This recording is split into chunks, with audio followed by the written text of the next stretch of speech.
Welcome to the Steve Stein Guitar Podcast, brought to you by GuitarZoom.com. If you want to improve your guitar playing, keep listening. If you want to improve even faster, go to GuitarZoom.com, where you'll find all of Steve's premium courses, masterclasses, and memberships that'll help you quickly and easily improve your playing. Now here's your host, Steve Stein. Hey Steve, how are you? I'm good. How are you, Dan? Good. Good. Dan Denley here, GuitarZoom.com, Steve Stein, partner in crime, chief guitarist in residence. Going to teach you how to do, let's see, what are you going to teach them? How to solo over a blues chord. Tips to solo over each blues chord and give your blues solos direction. If you want to learn that, keep watching. If you want to learn it even faster, go to GuitarZoom.com and get Steve's new course, Blues Licks by Steve Stein. Great title there, Steve. Yes, thank you. Very straight to the point. Very creative. Yeah. I like it. All right, so tell us how to do this. We're going to be essentially what? What are we doing? Okay, so again, when we solo a lot of times, all we're really thinking about is scale positions or boxes that we've learned how to play.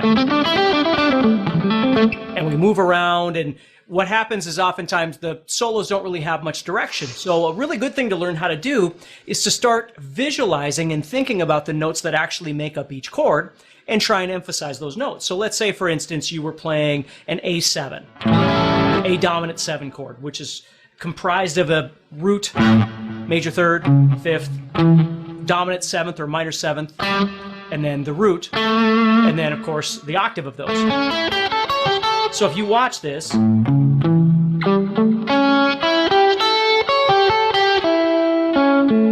those notes that I'm playing right now are kind of the notes that I would want to try and target within the context of my solo. So, and to make this even easier, if you thought about it, if you just visualize this chord itself and the notes that I'm playing,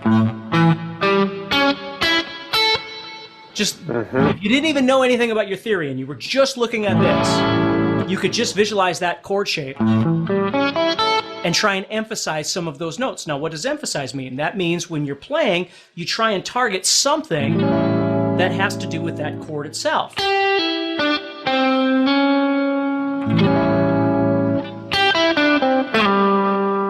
So how do you know which notes to target? You're looking at the notes of the chord. So you have one of two choices. Either you're visualizing the chord itself, okay, and then you're visualizing the scale that you're playing, and you make that connection. You see the notes that make up the chord. If you know your theory, then you start visualizing the notes of the chord. So notice I'm playing the root, the major third, the fifth, again, the dominant or minor 7th, and then it starts all over, root, third, fifth, 7th, root, and then third. So as I'm playing, those become the notes that I'm trying to kind of target in my solo instead of just landing on everything. I always tell people, if you're landing on everything or emphasizing everything, you're emphasizing nothing because there's nothing that stands out. So the trick is to try and land on something or emphasize something that is part of that chord. And then when the 4 chord comes up, like 12-bar blues is usually based off a 1-4-5 chord progression. When the 4 chord comes up, try and emphasize something of that chord instead of, again, just the same notes of the pentatonic over and over and over. So if we think about it, if that A chord's being played, and I start trying to emphasize some notes from that chord,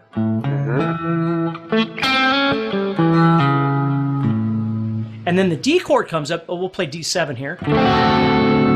Then I start looking at D7 thinking, okay, same thing. Either I'm just visualizing the scale or the chord shape. If I don't know anything about my theory, I can see I'm playing 5, 7, 5, 7, 5. So any of those notes would become valid notes to try and target in my motions.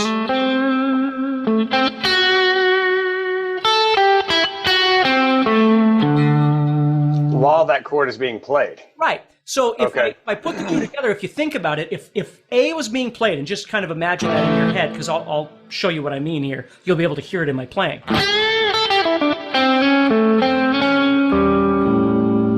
And then here comes the D. See, that's the D right there. You can hear the sound of that D chord.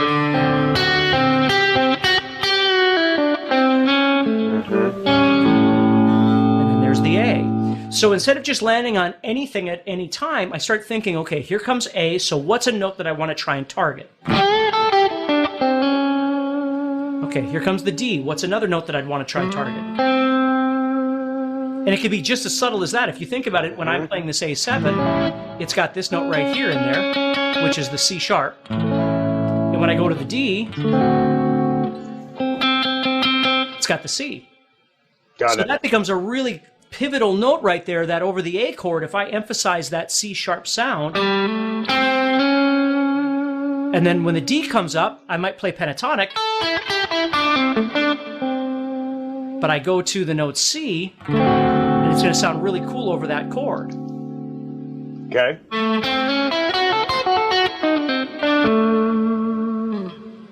Does that make sense? Yes, I think. So, if I understand what you're doing, we're in a blues context, which means that we have one chord in the key of A right now. Yep, A7. Right? So we got A7, we got a D7, or a A7, a C7, a D, A7, D7, and E7. Okay, just give us kind of like some context of like, let's say someone's not really familiar with 12-bar blues, right? Mm-hmm. The chords, when we're talking about chasing these chords, the rhythm section is doing something, which is what? Well, the rhythm section would be playing an A7, D7, and E7. And that seventh is what's making each chord sound more blues than just happy. Right.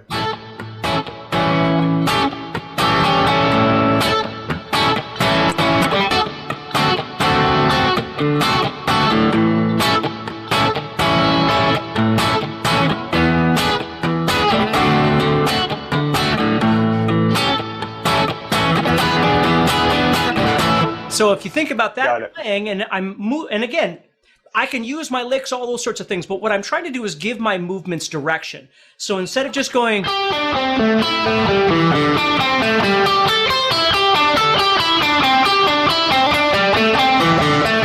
which doesn't sound like anything, you're just playing everything, right? Right. You have to start thinking about your phrasing, like where do you want to go? If you're enjoying this episode and you'd like to support the podcast, go to GuitarZoom.com and consider becoming a premium member. There are 3 memberships to choose from. VIP, which gives you instant access to a library of short but powerful courses as well as new bite-sized lessons each month. There's also Play Songs that gives you step-by-step lessons so you can learn to play your favorite songs fast. And finally, there's Masterclass, university-level training on everything from soloing to music theory, from blues to home recording. For more info about these memberships and all the premium courses available to you, go to GuitarZoom.com. Now back to the podcast. At the end of a sentence or at the end of a phrase. And the trick is to go to something that is compatible with the chord that's being played. So if we're on the A7 chord, as you move, right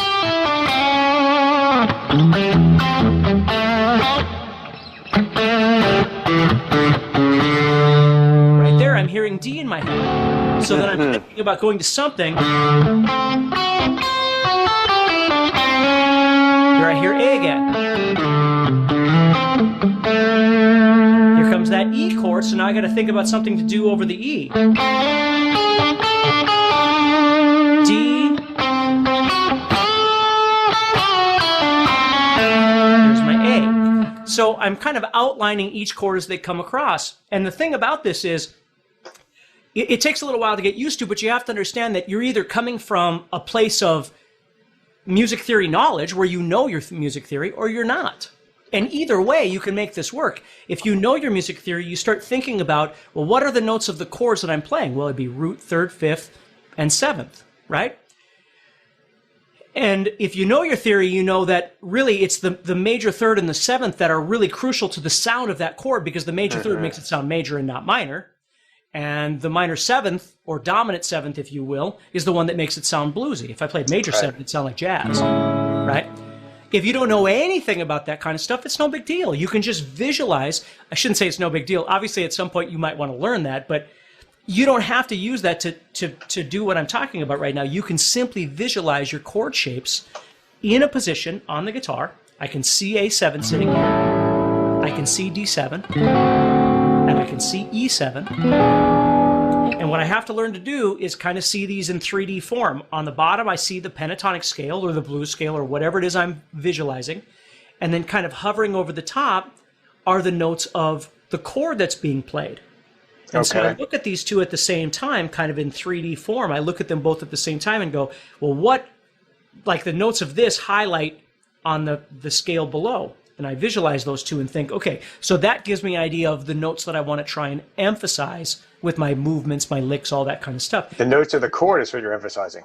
What's that? The notes of the chord is what you're emphasizing? Absolutely. Okay.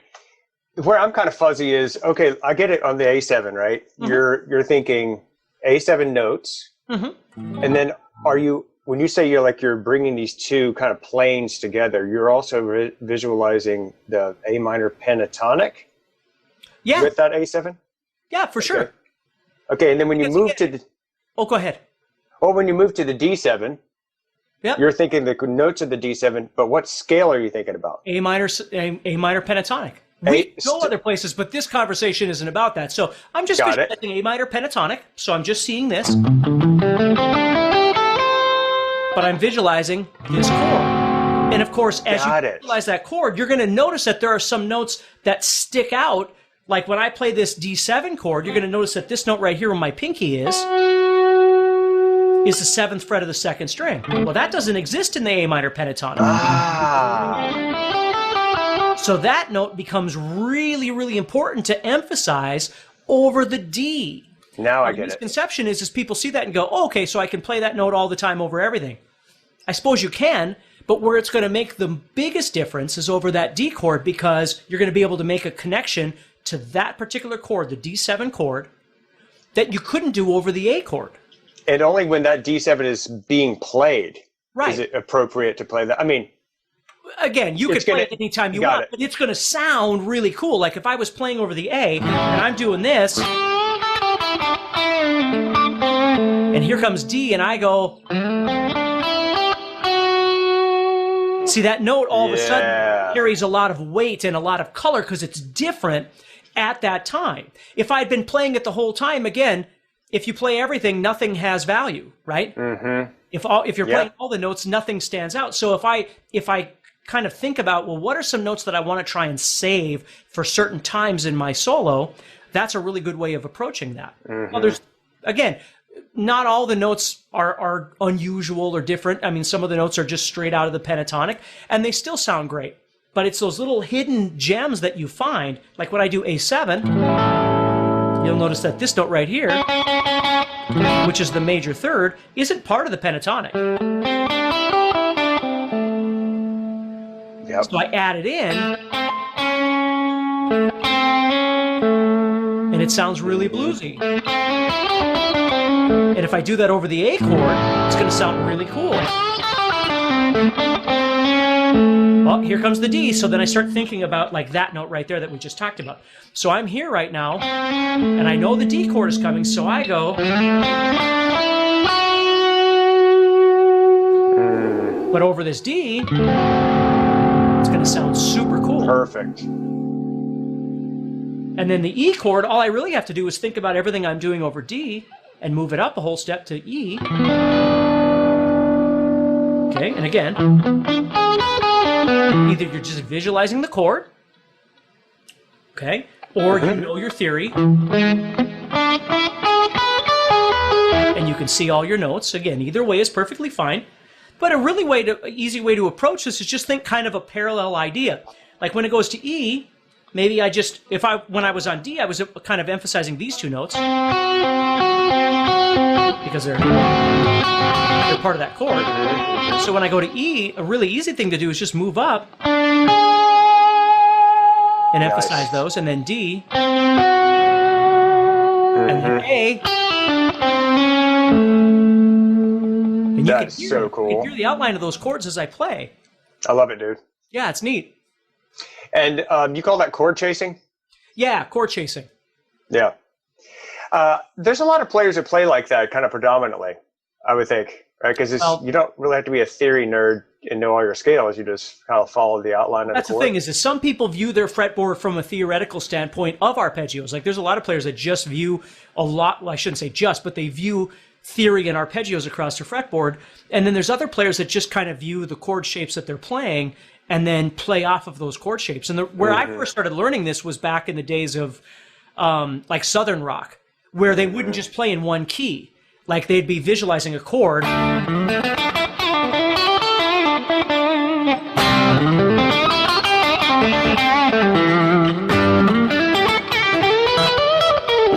And they would play over each chord. So they were changing keys all the time, but you didn't think of it that way.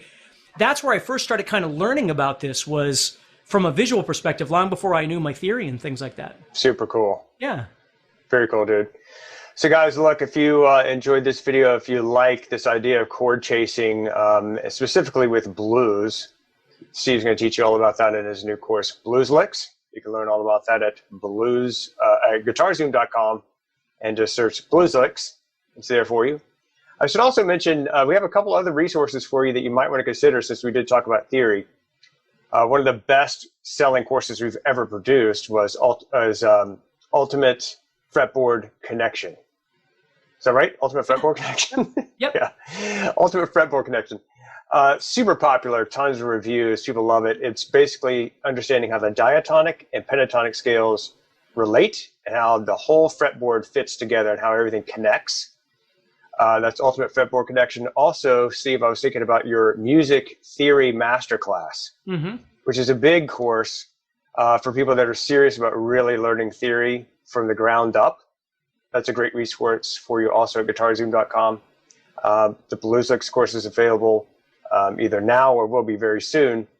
And so if you're into that and everything we just talked about, I would check that resource out. Either way, thank you so much for hanging out with us, and thank you for being here, Steve. Appreciate it, my man.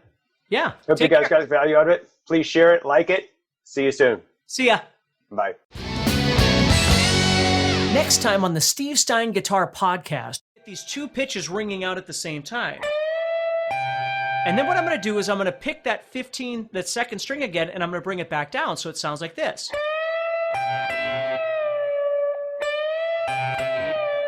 And then I'm going to do that pull off again like I did here on that basic bend. And then I'm dropping down to the 14th fret, which again is an A or a B. Hey, Steve Stein here from GuitarZoom.com, and thank you so much for listening to this podcast. If you enjoyed this episode, can I ask you a favor? Please subscribe, leave a review, and share it with a friend. Your feedback means more to me than you'll ever know. And be sure to check out my YouTube channels, where you'll find over 1,000 videos to help you with your guitar playing. Thanks again for listening. Stay positive, keep playing, and keep having fun. If you'd like some help with your guitar playing but you're not sure how to get started, go to GuitarZoom.com and look for the Help Me Choose survey. By answering a few simple questions, you'll get Steve's personal recommendation of the perfect course for you. All this and more is available for you at GuitarZoom.com.